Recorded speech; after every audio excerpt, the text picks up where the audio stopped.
Top study চ্যানেলে তোমাদের সকলকে স্বাগত জানাই। আজকে আমরা আলোচনা করব জিকে থেকে গুরুত্বপূর্ণ প্রশ্ন উত্তর। আজকের প্রথম প্রশ্ন, বাষ্পীয় ইঞ্জিন আবিষ্কার করেন কে? বাষ্পীয় ইঞ্জিন আবিষ্কার করেন কে? সঠিক অ্যান্সার কী হয়ে যাবে? এখানে সঠিক উত্তর হয়ে যাবে সি, জেমস ওয়াট। মনে রাখবে 1769 সালে বাষ্পীয় ইঞ্জিন আবিষ্কার করেন জেমস ওয়াট। নেক্সট প্রশ্ন, ব্রহ্মপুত্র নদীর উৎপত্তি হয়েছে কোন হিমবাহ থেকে? ব্রহ্মপুত্র নদীর উৎপত্তি হয়েছে কোন হিমবাহ থেকে? চারটি অপশান দেওয়া আছে, এখানে সঠিক অ্যান্সারটি কোনটি হয়ে যাবে? এখানে সঠিক উত্তর হয়ে যাবে এ, চেমায়ুং দুং হিমবাহ থেকে ব্রহ্মপুত্র নদীর উৎপত্তি হয়েছে। এই ব্রহ্মপুত্র নদীর পূর্ব নাম কি ছিল? পূর্ব নাম ছিল লোহিত্য। এবং ব্রহ্মপুত্র নদ কোথায় পতিত হয়েছে? বঙ্গোপসাগরে।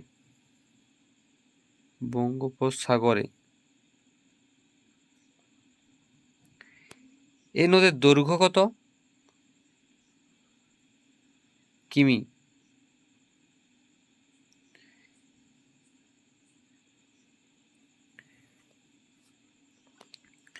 মনে রাখবে এটি পৃথিবীর উচ্চতম নদী, তাই এই নদীকে আকাশ নদীও বলে। আকাশ নদী পৃথিবীর উচ্চতম নদী,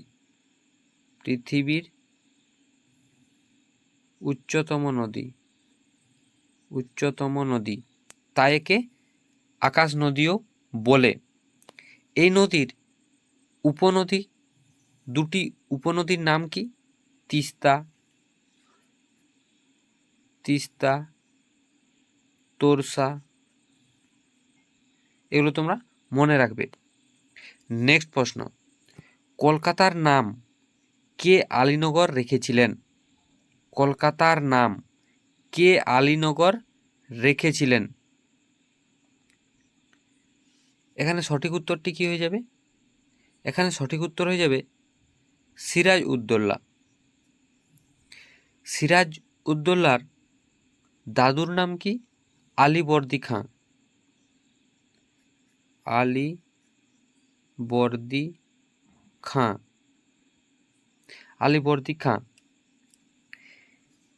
আলীবর্দী খাঁ মারা যান 1756।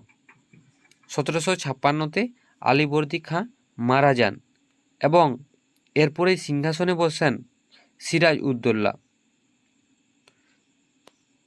মনে রাখবে 1757 সালে ইংরেজদের সঙ্গে পলাশির যুদ্ধ সংগঠিত হয়।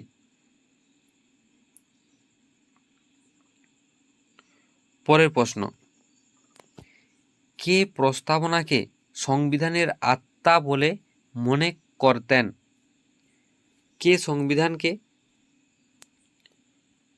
প্রস্তাবনাকে সংবিধানের আত্মা বলে মনে করতেন? কে প্রস্তাবনাকে সংবিধানের আত্মা বলে মনে করতেন? সঠিক উত্তর এখানে কি হয়ে যাবে? সঠিক উত্তরটি হয়ে যাবে এখানে বি, ঠাকুরদাস ভার্গব। পরের প্রশ্ন, ভারতবর্ষের হিন্দুস্তান নামকরণ করেছিল কারা? ভারতবর্ষের হিন্দুস্তান নামকরণ করেছিল কারা? পারসিকরা, হুনরা, সিন্ধুরা, মিশরীয়রা। চারটি অপশনের মধ্যে কোনটি হয়ে যাবে সঠিক উত্তর? সঠিক উত্তর হয়ে যাবে এ, পারসিকরা। পরের প্রশ্ন, ভারতের ভূমি সংস্কারের কর্মসূচি শুরু হয় কবে? ভারতের ভূমি সংস্কারের কর্মসূচি শুরু হয় কবে? প্রথম যোজনাকালে, দ্বিতীয় যোজনাকালে, তৃতীয় যোজনাকালে, চতুর্থ যোজনাকালে? সঠিক উত্তরটি হয়ে যাবে প্রথম যোজনাকালে। মনে রাখবে 1956 সালে ভারতে ভূমি সংস্কার কর্মসূচি আইন প্রণীত হয়। মনে রাখবে 1756 সালে ভারতে ভূমি সংস্কার কর্মসূচি আইন প্রণীত হয়। নেক্সট প্রশ্ন, মানবদেহে ক্রোমোজোমের সংখ্যা কত? মানবদেহে ক্রোমোজোমের সংখ্যা কত? 22 জোড়া, 28 জোড়া, 26 জোড়া, 23 জোড়া? সঠিক উত্তর কী হয়ে যাবে? সঠিক অ্যান্সার এখানে হয়ে যাবে 23 জোড়া বা 46টি। এই 23 জোড়া বা 46টির মধ্যে 44টি অটোজম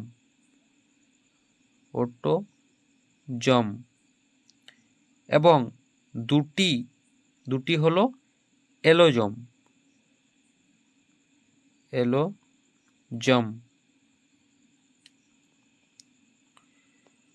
পরের প্রশ্ন, রূপের পাথারে আঁখি ডুবিয়া রহিল পদটির রচয়িতা কে?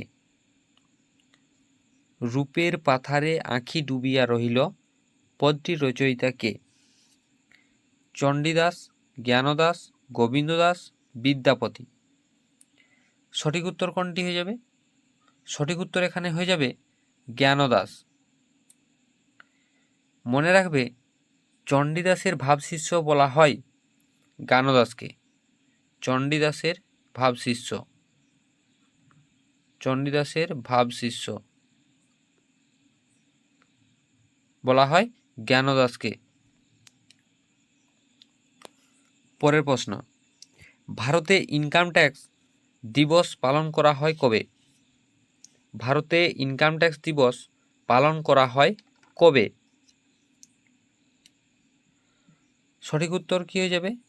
24শে জুলাই, 25শে জুলাই, 26শে জুলাই, 27শে জুলাই? সঠিক উত্তরটি কী হয়ে যাবে? সঠিক উত্তর হয়ে যাবে 24শে জুলাই। পরের প্রশ্ন, 2024 প্যারিস অলিম্পিকের পর অবসর নিতে চলা পিয়ের সিরিজেস কোন খেলার সঙ্গে যুক্ত? 2024 প্যারিস অলিম্পিকের পর অবসর নিতে চলা পিয়ের সিরিজেস কোন খেলার সঙ্গে যুক্ত? সঠিক উত্তর হয়ে যাবে এখানে কি হয়ে যাবে? সঠিক উত্তর কোন খেলার সাথে যুক্ত? ক্রিকেট, হকি, দাবা, ব্যাডমিন্টন? সঠিক উত্তর হয়ে যাবে হকি। পরের প্রশ্ন, কালাজ্বর কি ঘটিত রোগ? কালাজ্বর কি ঘটিত রোগ? প্রোটোজোয়া, ছত্রাক, ভাইরাস, ব্যাকটেরিয়া? সঠিক উত্তর কী হয়ে যাবে? সঠিক উত্তর হয়ে যাবে এ, ছত্রাক ঘটিত রোগ। ছত্রাক ঘটিত রোগ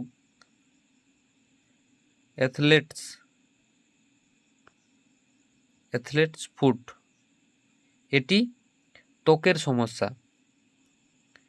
ভাইরাস ঘটিত রোগ চিকেন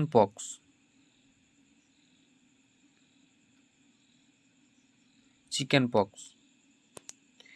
ব্যাকটেরিয়া ঘটিত রোগ টাইফয়েড।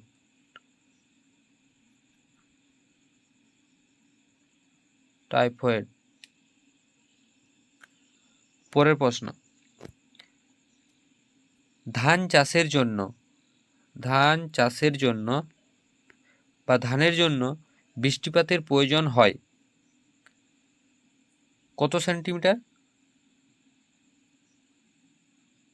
এখানে সঠিক অ্যান্সারটি হয়ে যাবে ডি, 100 থেকে 200 সেন্টিমিটার। পরের প্রশ্ন, হর্ষবর্ধনের শাসনকালে কোন বিদেশি পরিব্রাজক ভারতে ভ্রমণে আসেন? হর্ষবর্ধনের শাসনকালে কোন বিদেশি পরিব্রাজক ভারত ভ্রমণে আসেন? সঠিক উত্তর এখানে কি হয়ে যাবে? Megasthenes, Hiuen Tsang, Fahien, Ibn Battuta? সঠিক উত্তরটি হয়ে যাবে বি, হিউয়েন সাং। তিনি একজন চীনা পরিব্রাজক। হিউয়েন সাং হলেন চীনা পরিব্রাজক। কোন সময়ে ভারতে আসেন? 629 থেকে 645 খ্রিস্টাব্দের মধ্যে ভারত ভ্রমণে আসেন। তার রচিত বিখ্যাত গ্রন্থ সি ইউ কি? তার রচিত গ্রন্থ সি ইউ কি? পরের প্রশ্ন, প্রথম ভারতীয় যিনি সিভিল সার্ভিস পরীক্ষায় উত্তীর্ণ হন তিনি কে? যিনি প্রথম ভারতীয় সিভিল সার্ভিস পরীক্ষায় উত্তীর্ণ হন তিনি কে? সঠিক উত্তর এখানে কি হয়ে যাবে? উমেশচন্দ্র বন্দ্যোপাধ্যায়, সত্যেন্দ্রনাথ ঠাকুর, বিপিনচন্দ্র পাল, সুভাষচন্দ্র বসু। সঠিক উত্তর হয়ে যাবে সত্যেন্দ্রনাথ ঠাকুর। মনে রাখবে, সত্যেন্দ্রনাথ ঠাকুরের জন্ম 1 জুন 1842 এবং মৃত্যু 9 জানুয়ারি 1923। পরের প্রশ্ন, কুকুরজনিত ভয়কে কি বলে? কুকুরজনিত ভয়কে কি বলে? আমরা কুকুরকে দেখলে ভয় পাই, এই ভয়জনিত কারণকে কি বলে? সঠিক অ্যান্সারটি এখানে কি হয়ে যাবে? এখানে সঠিক উত্তর হয়ে যাবে সি, সাইনোফোবিয়া। এলুরোফোবিয়া কি? বিড়ালজনিত ভয়, বিড়াল ভীতি। হেমোফোবিয়া রক্তভীতি এবং এরোফোবিয়া বায়ুভীতি। এই ছিল আজকের গুরুত্বপূর্ণ প্রশ্ন উত্তর।